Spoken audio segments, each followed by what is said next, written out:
this power.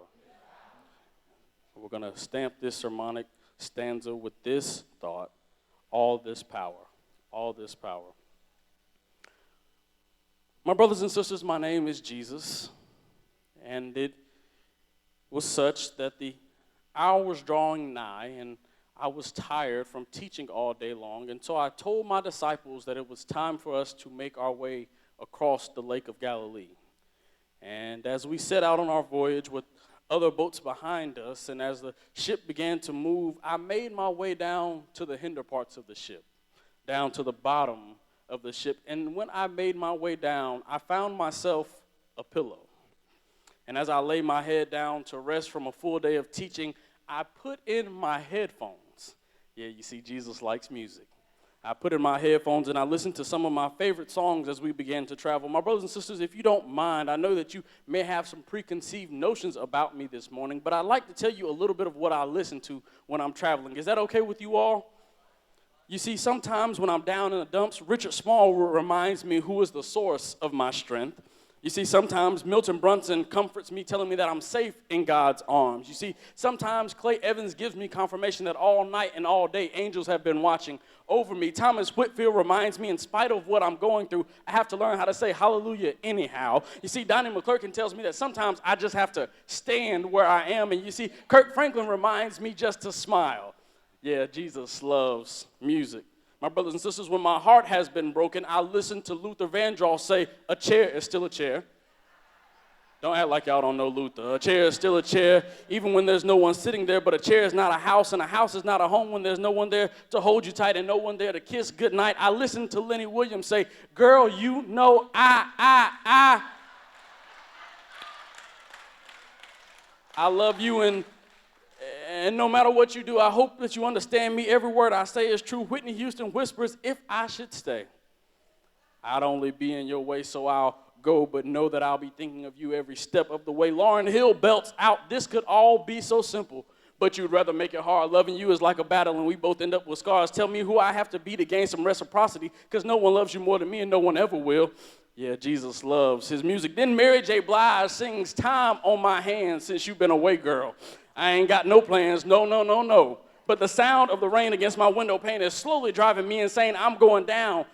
My friends and families, Jesus loves his music. Sometimes when I'm feeling myself, I remind myself that I am so fancy, or I'll remind the disciples that we them boys, or sometimes I let everyone around me know that this is a no-flex zone. Y'all don't understand. Jesus loves his music. But on this particular day, none of those songs were playing on my MP3, on my iPod as we were traveling across this lake. On this particular day, there was a particular song playing in my ears by a young man by the name of Kanye West. You see, this song, the chorus of this song simply states, no one man should have all this power. I like that. No one man should have all this power. And as Kanye West began to play in my ears, I found myself being awakened by the disciples due to complaints of a storm that was brewing out on the waters. And while I had dozed off, it seems as though the cosmic phenomenons of the world had broke loose, and the sky got as black as 1,000 midnights down in a swamp. And the thunder rolled across the heavens like boulders crashing into one another, and the lightning began to write her zigzag name on the bosom of the clouds. The waters became so uncontrollable they nearly capsized our ship. And as I was asleep, the disciples came and woke me, asking me this simple question: Master, carest not that we perish. My brothers and sisters, it was at this very moment that I realized a few things that I would like to share with you all this morning, if that's okay with you. Can I share them with you this morning? You see, I've been sent here on Divine Destination Airlines from Glory to share with Valley Brook Baptist Church a few things about what it takes to tap into this power. My brothers and sisters, if it's okay with you, I'd like to share with you a few things. I won't be before you all long. First, understand, if you want to tap into this power that you find in the 41st verse of the book of Mark, first you have to understand that the privileged path is paved with problems. I'll say that again. The privileged path is paved with problems. I'm not making this up. Verse 36 and 37 is right there in the book. It says, so they took Jesus in the boat and started out, leaving the crowds behind, although other boats followed. But soon a fierce storm came up. High waves were breaking into the boat, and it began to fill with water. My brothers and sisters, what's peculiar to me about this particular text is all day long the disciples have been sitting beside Jesus' side while he's been teaching. And while he's taught the parable of a farmer scattering seed and the parable of a lamp and the parable of a growing seed and a parable of a mustard seed, he now tells them that it's time to cross to the other side of this lake. And as they're following directions, as they're being obedient, they find themselves in the midst of a storm. What happens when a yes to God is why you're going through your storms? What happens when your obedience is why you find yourself in mess? What happens when you are being faithful is why you are now frustrated and flustered? What happens when a yes causes your mess? The word privilege literally means to be carefully selected. And if you are carefully selected, why should you then face problems?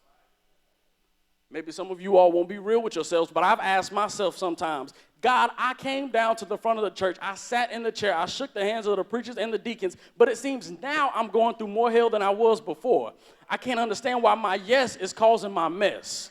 Maybe that's been some of you's testimony. Being carefully selected does not mean that you get a pass to escape the most difficult problems. It means the opposite. Everyone that God has ever carefully selected had a problem or two to deal with. Moses had a stutter. Noah had a drinking problem. David was a womanizer. Shadrach, Meshach, and a bad Negro had a fiery furnace. Daniel had a lion's den. Peter had a short fuse. Abraham was too old. Timothy and Titus were too young. Paul had a rap sheet. Everybody God has ever selected had a problem. And you know how I know this is true? Because this morning when I got up and looked in the mirror, I realized that someone God had selected was still having some problems. My brothers and sisters, you don't understand.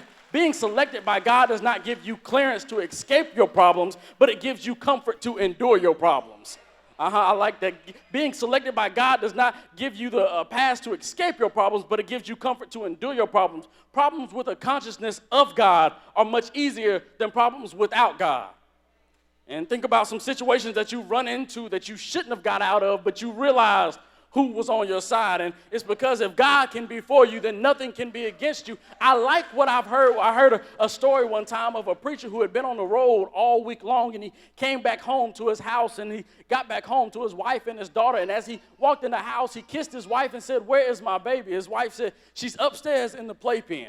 You see, she's been acting up while you've been gone, and so I put her in the playpen to put her in time out." And the preacher said, "Well, I want to see my baby." She said, "Don't you go up there and get that baby out." And I imagined that his wife was a woman of color because she said it with a real stern voice, and she told him she was not playing. And you know, if you have a mother who's been kissed by the queen of the solar system, when she says she's not playing, she's really not playing. And so he looked at his wife confused, ready to go get his baby, but he couldn't get his baby because his wife said, "You better not get her out." And so as his baby heard his voice, she began to cry out, "Daddy, Daddy." And as he kept moving closer to the stairs, his baby began to cry out louder, "Daddy, Daddy." And as he moved even further up the stairs, his baby began to cry out even louder, "Daddy, Daddy." And so he opened the door, and his baby went crazy. And so as he moved to the playpen, he was now confronted with an issue. His baby was crying for him, but he could not get her out because of what his wife had told him. His baby is crying for him, but he can't get her out because of what his wife has told him. Y'all gonna get it in a second. His baby is crying for him, but he cannot get her out because of what his wife has told him. I like what this preacher does. He says, if I can't get my baby out of it, I'll just get in the playpen with her. And aren't you glad that you have a God that'll get in some stuff with you? God may not get you out of everything, but God will get in some stuff with you. You've been dealing with some financial issues, but God stepped in them with you. You've been dealing with some marriage issues, but God stepped in them with you. Aren't you glad that you have a God that'll get in some stuff with you?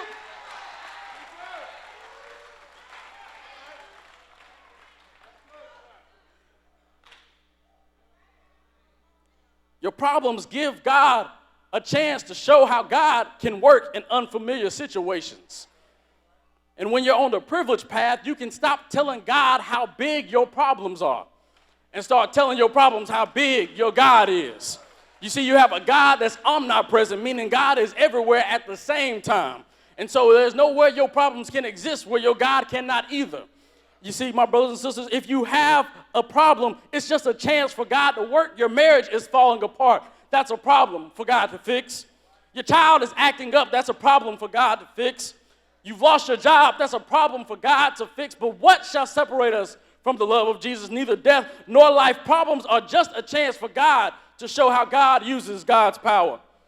Understand that as long as you're choosing to follow Jesus and walk on the God path, you're going to face some problems. The privileged path is paved with problems. But secondly, my brothers and sisters, you have to understand that your process is pushing you to your purpose. Your process is pushing you to your purpose. I like where this text is placed in the Bible, in the context. I like this because this text happens after some teaching, but before some touching. That's a word. It happens after some teaching, but before some touching. And you see, your testing will oftentimes come between teaching and touching. Between Wednesday night or Tuesday night prayer service Bible study and Sunday morning, you're going to have some testing of your faith. And the Wednesdays of your life and before the Sundays of your life, you're going to have some testing of your faith. There's testing between the teaching and the touching, my brothers and sisters. You see, all day long, Jesus has been teaching on one side of the lake. And as I go over to the other side of the lake, if you keep reading on, you'll find that there's some touching that happens after. But in the midst of it, there's some testing of the faith of these disciples. And my brothers and sisters, you see, all day long, Jesus has been teaching the parable of sowing a seed. And he teaches that if you sow seed on bad ground, it'll never get a chance to grow. The birds will come down and scatter it up. And if you sow seed on ground that's not so good, it'll sprout for a second. But as soon as the weathers get hard, it'll fade away. And you see, if you plant seed amongst weeds, they'll grow, but the weeds will choke them out. And if you plant seed on fertile ground, it'll grow and it'll produce fruit. You see, that's the way some of us are. Some of us, we get so caught up in tradition that we get stuck in it. You see, God is doing a new thing. God is moving. And so you come to church every Sunday and you can't figure out why the kids got to sing so loud and why they got to wear jeans all the time and why the praise dancers dance like that and why the preacher talks so loud and why the organist won't quiet down a lot. You like the birds that come and pick up the seed. You see, God is trying to do something and you just come and swoop it away. You just take it all away. You take all the joy. Matter of fact, if you don't know nobody like that, it's probably because you're the person.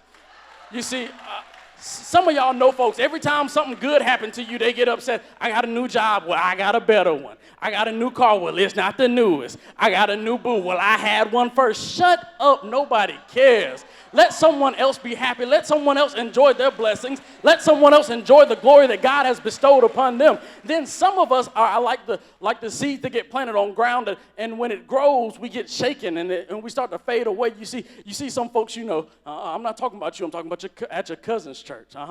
They come to church every Sunday and they hear the word every Sunday and they're so happy and filled with emotion and they run back and forth and they jump up and down and they do cartwheels and splits. And as soon as they get outside and life hits them, they forget everything they've heard. And all of a sudden they're taking to Facebook and God don't love me and Twitter, my boo done left me, and Instagram, I'm good all by myself. And they find a problem with everything. They forget how to trust on the same God they were just shouting about a few hours before.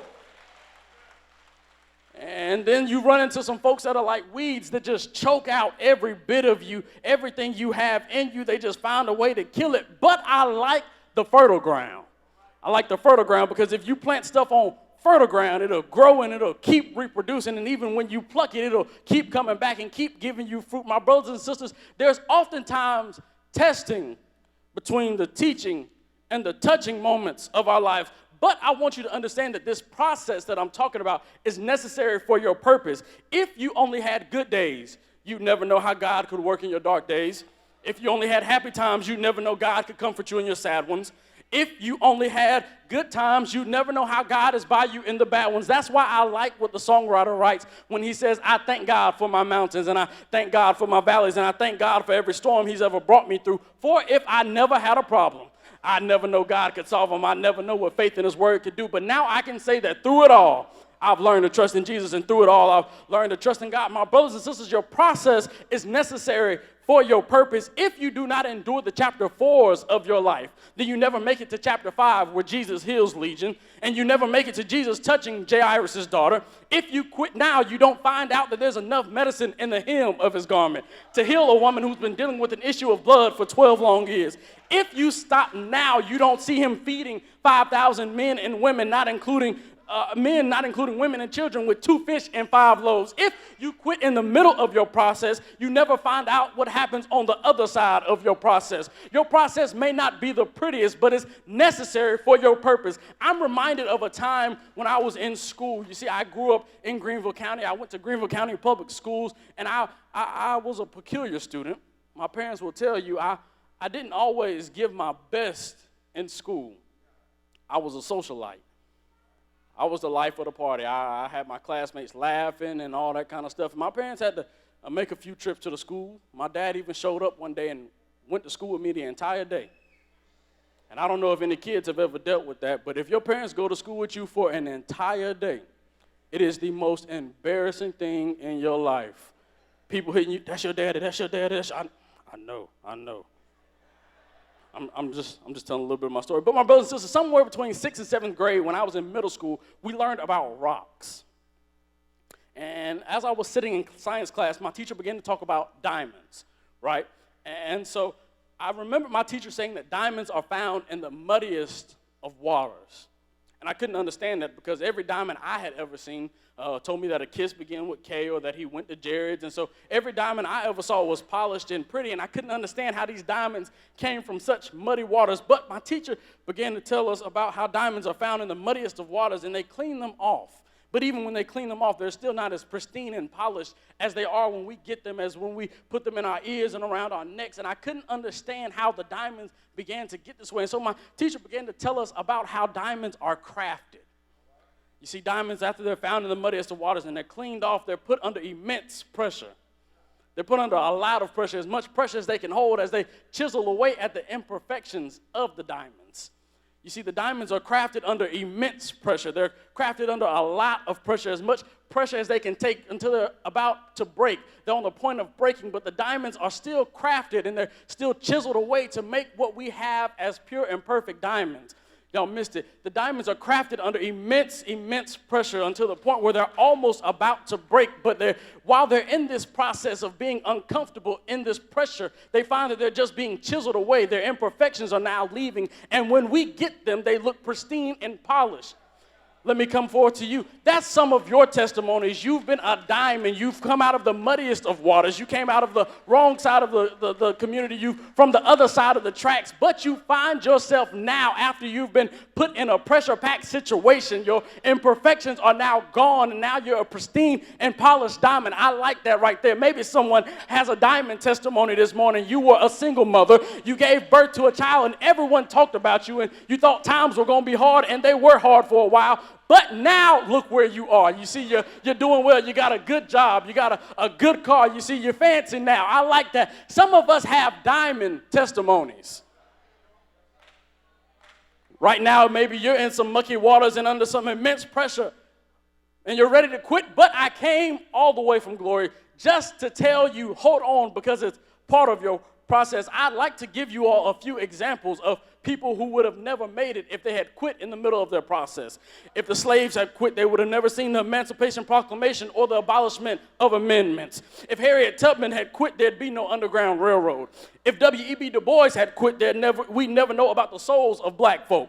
If Rosa Parks had quit, there would never be a Montgomery bus boycott. If Martin King had quit, we'd never know that he could pen a letter from a Birmingham jail or that it was possible to dream. If LeBron James had quit, he'd never have a championship. If Tiger Woods had quit, he'd never know what it was like to be number one. If Barack Obama had quit, he never would have met Michelle Obama and become the president of these yet-to-be United States. If Monet Davis had quit, she never would have been the first girl to win a game in the Little League World Series.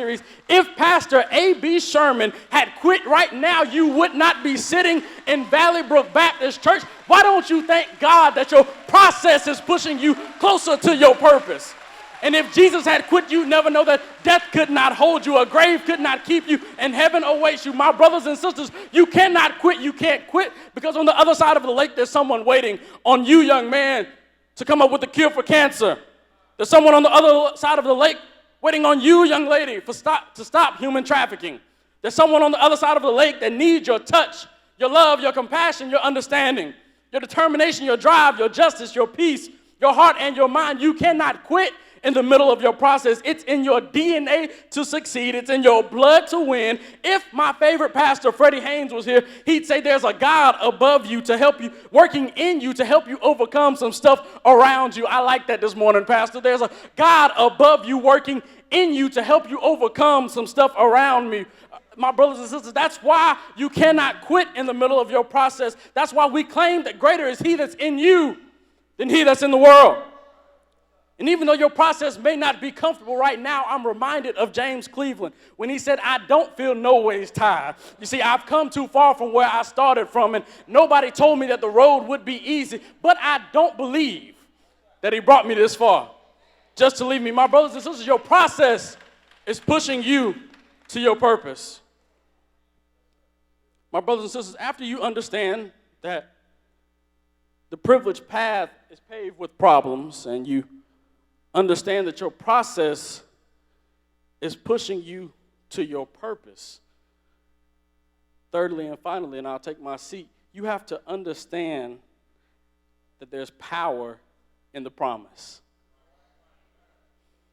You realize that the privileged path is paved with problems. You realize that your process is just pushing you to your purpose. But then you have to realize that there's power in the promise. See, some of y'all didn't read the text good. There's a promise in the text. I promise you, it's right there, verse 35. As evening came, Jesus said to the disciples, let's cross to the other side of the lake.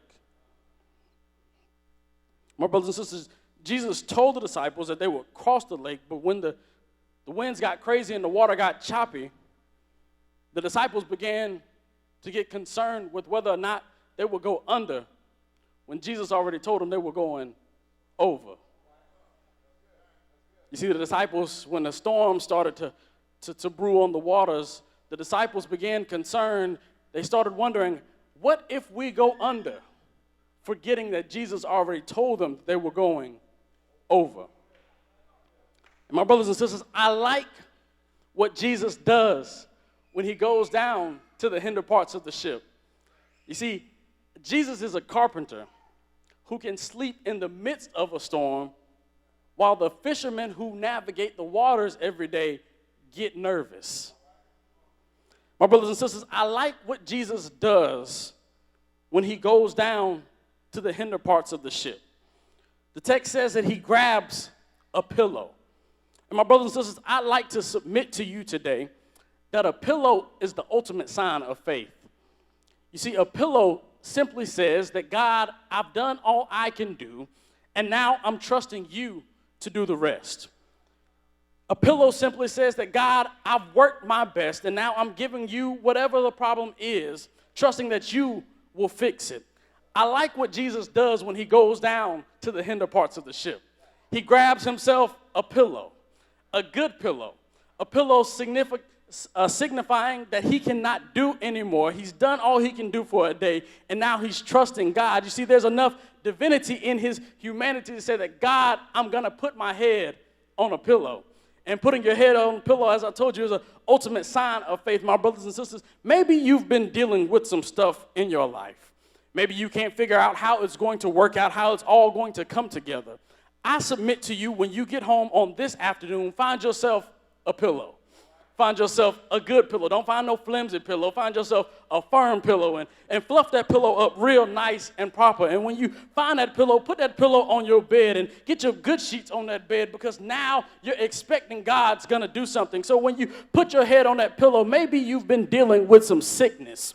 But when you put your head on that pillow, that simply says that you believe that he was wounded for your transgressions, and that he was bruised for your iniquities, and the chastisement of his peace, of your peace, was upon him, and that by his stripes now you're healed. Just put your head on a pillow. Maybe you've been dealing with some money issues. Put your head on a pillow and say, my God shall supply all my needs according to his riches and glory. Maybe you've been dealing with some stuff in your family or your haters on your job. Say, no weapon formed against me shall be able to prosper. Put your head on a pillow. My brothers and sisters, if you cannot do anything else on this evening, find yourself a pillow. Find yourself a good pillow. Put your head on that pillow and learn how to rest. Learn how to trust God. Learn that you've done all you can do. You see, when you go to sleep, you're saying, God, I'm giving it to you. I like that right there. Find yourself a good pillow. My brothers and sisters, maybe you've been dealing with some stuff, but understand that all things work together for the good of them that love the Lord and are called according to God's purpose. My brothers and sisters, maybe you've been crying for a long, long time, but understand that weeping may endure for just one night. But you see, at 12, or you see, right at midnight, that's when your joy is about to come. My brothers and sisters, maybe you've been dealing with stress on the job. Find yourself a good pillow and just... Maybe you've been dealing with some problems in your house. Your child is acting up. Or maybe you've been dealing with some money problems. Your change is strange. Your money is funny. Your nickels are fickle. Just find yourself a good pillow and... I like that right there. Just find yourself a good pillow and put your head on it. Because now you're trusting that God will do exceedingly and abundantly above all you can ask or think, according to the power that works in you. My brothers, I like that power right there. You see, even if you can't learn how to trust in the promise of God, learn to trust in the power that's in you. You see, the disciples believed the storm could be stopped, but they didn't believe they could stop it themselves. The disciples believed the storm could be stopped, but they didn't believe they could stop it themselves. My brothers and sisters, if you want to tap into this power, you have to understand there's a power inside of you that allows you to speak to your storms. It's a power that allows you to change your situation. What kind of power is this? I'm glad you asked. It's the same kind of power that says greater is he that's in me than he that's in the world. It's the same kind of power that says I'm more than a conqueror through Jesus Christ. It's the same kind of power that says I'm the head and not the tail. I'm above and not beneath. It's the same kind of power that says when my mother and father forsake me, then God will take me up. It's the same kind of power that says all things work together. It's the same kind of power that says my soul's been anchored. It's the same kind of power that Walter Hawkins talked about. He said, what is this I feel deep inside? My brothers and sisters, maybe none of that meant anything to you this morning, but this power I'm talking about, I like this power because this power was dispensed from heaven over 42 burning generations. This power sat at the right hand of God. And God looked at the plight of man. And God began to get concerned about man. And God said, I have to send some of this power to redeem man. And this power raised its hand and said, I'll go, choose me. And so this power came forth, was born of a virgin womb. This power, it carried on an earthly ministry for just 3 short years, but this power, it touched blind eyes. And this power, it healed lame men. This power healed women with sickness. This power raised dead bodies. Y'all act like y'all don't know what power I'm talking about this morning. This power was carried up a hill. One Friday night, you see this power hung on a cross called Calvary from the 6th to the 9th hour. And I can imagine the skies got dark, concerned with whether or not this power would ever get up again. You see, this power stayed there all night Friday, dying, flesh dripping from its bones. This power cried out, my God, why hast thou forsaken me? You see, this power stayed there. They took this power off the cross, and they put this power in a tomb. They put this power in a tomb and said, we only need it for a couple of days because we know this power won't get back up. But you see, I like what happens when they put this power in the tomb, Pastor. You see, when you put a rock beside a rock, you see, it rubs up against the rock, and now it becomes a little bit stronger. Y'all missed that. You see, when you put a rock up against a rock, with a rock in front of the rock, it becomes just a little bit stronger. And so I like what happened in that tomb. I imagine that in that tomb, all night Friday, that power, it started rubbing up against the rocks it was positioned against. And I imagine that power kept moving on Saturday. And I imagine that power moved even more Saturday night. But I like what that power does on Sunday morning. Y'all know I'm Baptist, I got to say it. That power got up early. I'm talking about this kind of power. Y'all act like y'all don't know what power. This power got up early. This power got up early Sunday morning with all power in its hands. I like that right there. Why don't you get yourself a piece of this power? Why don't you touch yourself right now in this place and say, self, you have the power to speak to your storms. Self, you have the power to change your situation. Self, you have the power to change your homes. Self, you have the power to change whatever it is that you're going through. Self, why don't you just speak to your storms right now? Maybe you're going through a storm in this place. Maybe you don't know how you're going to make it. Maybe you've been praying and you don't see any answers. But right now, I dare you in this place for 15 seconds just to speak to whatever it is that's causing the hell in your life. And as you speak to the stuff in your life, I'm going to speak to the stuff in my life. And when we get done speaking, we're going to trust that our power is connected with the ultimate power source. And it's going to change our situation. Give me 15 seconds of speaking to your storms. 15 seconds of speaking to your grief. 15 seconds of speaking to your weeping. 15 seconds of speaking to your financial breakthrough. 15 seconds of speaking to a new job. 15 seconds of speaking to some peace. Right now in this place, give me 15 seconds. Oh, yeah. Somebody say yeah. Yeah. Speak to it. Speak to it. Speak to it. Speak to it. Death, we decree and declare you won't win. Weeping, you have to stop. Sadness, you will go away. Depression, you have no place to stay. Financial insecurity, you're gone.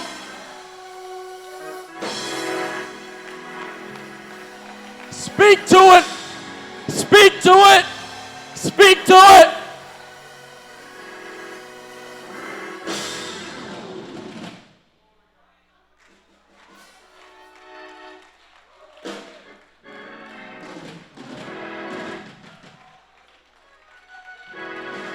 Don't you feel some stuff changing? Don't you feel some stuff shifting? Don't you feel a move in the atmosphere? Don't you feel God changing some stuff in your life, changing your situations? Speak to your storms.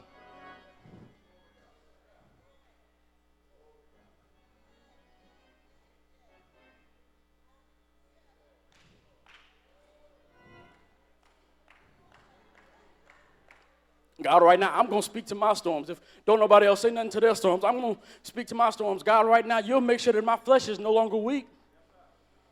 You understand the temptations I deal with as a young man. God, you're going to make sure that I'm built up where I'm weak. God, right now, I trust that you're going to change some money situations. God, and even if you don't change it, just change the way I view it.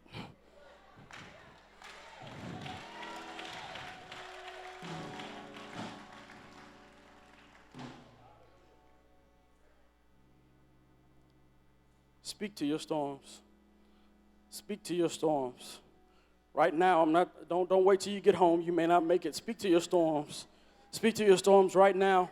Silently, whatever it is that you're dealing with, speak to it right now and let it know that it cannot overcome you. It cannot take you out. There's a God above you working in you to help you defeat the stuff around you. Speak to your storms right now.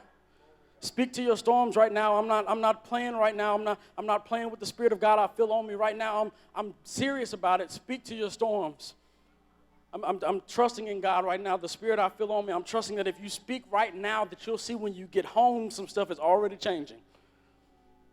Speak to your storms right now. Speak to your storms right now. Speak to your storms right now.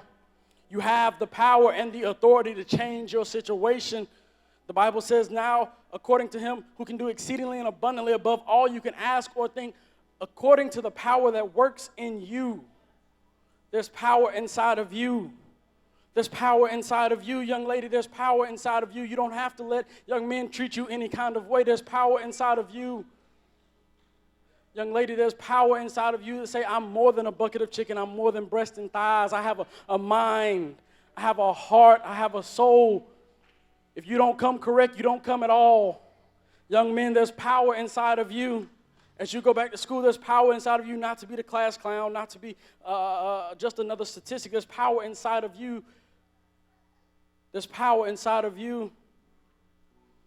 There's power inside of you to change your schools, to change your communities. There's power inside of each and every one of us. Do you believe in the power that God has put inside of you?